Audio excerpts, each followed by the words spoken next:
حضور صلی اللہ علیہ وآلہ وسلم نے دھوپ اور سایہ میں بیٹھنے سے کیوں منع فرمایا ہے اور اس کے نقصانات کیا ہیں؟ آج کی ویڈیو میں ہم حضور صلی اللہ علیہ وآلہ وسلم کی سنتوں اور جدید میڈیکل سائنس کی تحقیق پر بات کریں گے۔ ناظرین، اسلام ایک مکمل ضابطۂ حیات ہے اور زندگی کے ہر شعبے میں اسلام ہماری رہنمائی کرتا ہے۔ یہی وجہ ہے کہ آج 1400 سال گزر جانے کے باوجود پیغمبر اسلام کی تعلیمات نہ صرف مسلمانوں بلکہ ہر انسانی معاشرے کے لیے مشعل راہ ہے۔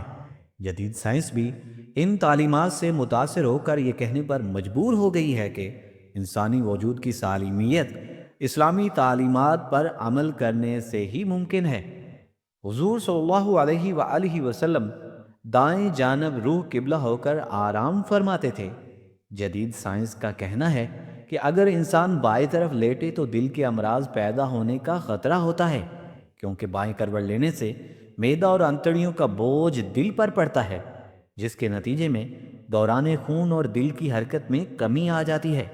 نیند کے بارے میں تجربات سے یہ بات واضح ہوتی ہے کہ جن مریضوں کو مسلسل دائیں کروٹ پر سونے کی ہدایت کی گئی وہ تیزی سے صحت یاب ہوئے، جبکہ بائیں کروٹ سونے والے مریض بے چین رہے۔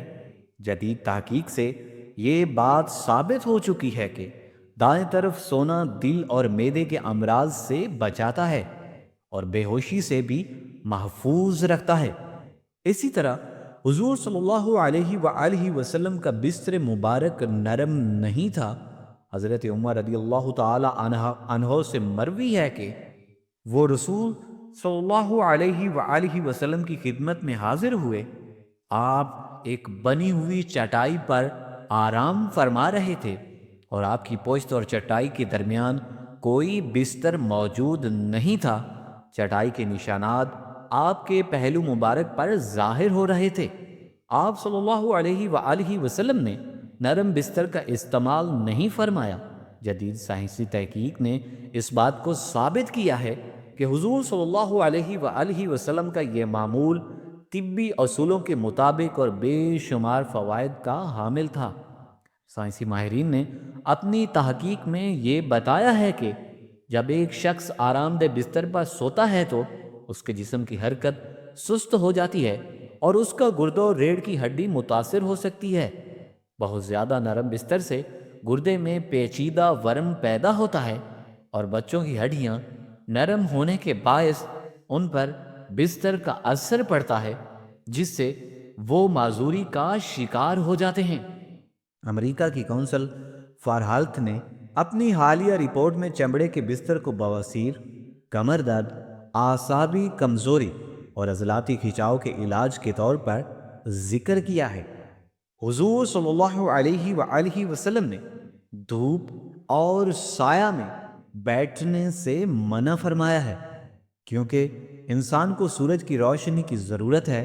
سورج کی روشنی انسان کی صحت کے لیے بے حد ضروری ہے اور اس کے جسمانی فوائد بھی حاصل ہوتے ہیں۔ تاہم سائنسی طب نے دھوپ میں سونے کو مضر قرار دیا ہے، حالانکہ اسلامی طب میں اس بارے میں کوئی ممانعت یا نقصان کا ذکر نہیں کیا گیا، لیکن دھوپ اور سائے کے درمیان بیٹھنا یا لیٹنا اسلام میں منع ہے۔ حضرت بریدہ رضی اللہ تعالی عنہ سے روایت ہے کہ نبی اکرم صلی اللہ علیہ وآلہ وسلم نے دھوپ اور سایہ کے درمیان بیٹھنے سے منع کیا ہے۔ اسی طرح سنن ابو داؤد میں روایت ہے کہ نبی کریم صلی اللہ علیہ وآلہ وسلم نے فرمایا، جب تم میں سے کوئی دھوپ میں اور سمٹ کے بعض حصہ دھوپ میں بعض سایہ میں ہو تو کڑاک ہو جائے، یعنی وہ جگہ چھوڑ دے۔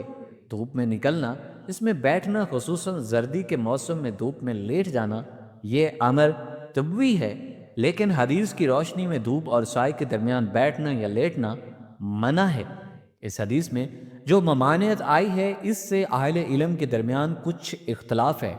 راج کی بات یہ ہے کہ ممانعت ادب اور ارشاد کے زمرے میں ہے، اسے کراہت پر محمول کیا جائے گا، حرمت پر نہیں، کیونکہ حرمت پر دلالت کرنے کے لیے نص چاہیے، گویا دھوپ اور سائے کے درمیان بیٹھنا یا بیچنا مکروہ ہے، حرام نہیں ہے۔ آدھا دھوپ میں آدھا سائے میں بیٹھنے کا طبی نقصان یہ بیان کیا جاتا ہے کہ میڈیکل سائنس کہتی ہے اس طرح کرنے سے انسان کے خون کی گردش میں فرق آ جاتا ہے، لیکن جو حصہ دھوپ میں ہوگا اس میں خون کی گردش تیز ہوگی، اور جو حصہ چھاؤں میں ہوگا اس کی گردش آہستہ ہو جائے گی۔ لازمی طور پر ریگ گردش کا دو رخ ہونا اس کے لیے بیماری کا سبب بن سکتا ہے۔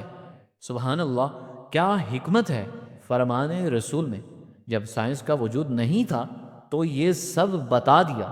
ایک روایت میں نبی کریم صلی اللہ علیہ وآلہ وسلم نے دھوپ اور سائے والی جگہ پر بیٹھنے سے منع فرمایا اور فرمایا کہ یہ شیطان کے بیٹھنے کی جگہ ہے۔ اس روایت میں شیطان کے بیٹھنے کی جگہ سے مراد شیطان جسے پریشان کرنا چاہتا ہے اس کو ایسی جگہ پر بیٹھنے یا لیٹنے کی طرف راغب کرتا ہے۔ گویا اس جگہ پر کسی شخص کے بیٹھنے یا لیٹنے کا سبب شیطان بنتا ہے، اس سے شیطان اپنے مقصد یعنی وہ شخص تکلیف و دکھ میں مبتلا ہو کامیاب ہو جاتا ہے، کیونکہ شیطان جس طرح انسان کے دین کا دشمن ہے اسی طرح اس کے بدن کا بھی برا چاہنے والا ہے۔ خلاصہ یہ ہے کہ آپ صلی اللہ علیہ وآلہ وسلم کا یہ حکم طبی اعتبار سے ہے، کیونکہ اس میں نقصان کا اندیشہ موجود ہے، اور اسی طرح کرنے سے کوئی گناہ نہیں بلکہ اس سے بچ جانا بہتر ہے۔ یعنی یہ حکم وجوبی ہے، تاکیدی نہیں بلکہ مشفقانہ اور خیر خواہی پر مبنی ہے۔ اسی طرح نبی کریم صلی اللہ علیہ وآلہ وسلم نے اونھے منہ لیٹنے سے منع فرمایا۔ ان دنوں لیٹنے سے تمام اعضاء ہضم اور اعضاء رئیسہ اونھے اور بے ترتیب ہو جاتے ہیں۔ اس کا سبب پہلا دماغ کو نقصان ہوتا ہے، دماغی لہریں اپنی ترتیب سے ہٹ کر دوسرا منفی رخ اختیار کر لیتی ہیں، حالانکہ وہ مسلسل مثبت انداز سے انسان کو فائدہ پہنچاتی ہیں۔ جب یہ لہر منفی آتی ہے تو آدمی کو ڈراؤنے خواب آتے ہیں، حتیٰ کہ ماہر نفسیات کے مطابق ایسے شخص کی زندگی کا رخ بھی اپنی ترتیب سے ہٹ جاتا ہے، وہ الٹی سوچ کا حامل ہو جاتا ہے۔ اسی طرح احادیث میں زیادہ سونے سے منع فرمایا گیا ہے۔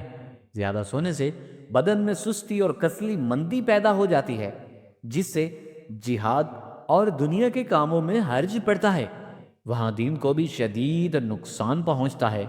زیادہ سونے سے مرگی، اختیاش الرحم، بے خوابی، مرض میں اضافہ ہوتا ہے۔ زیادہ سونے سے آنکھوں کے امراض، خاص طور پر تپوتو ورم پیدا ہوتی ہے۔ زیادہ سونے سے بدخوابی کا مرض پیدا ہوتا ہے، اور بدخوابی کے مریضوں کے لیے تو زیادہ سونا سم قتل سے کم نہیں۔ اللہ تعالیٰ سے دعا ہے اللہ پاک ہمیں نبی صلی اللہ علیہ وآلہ وسلم کے مبارک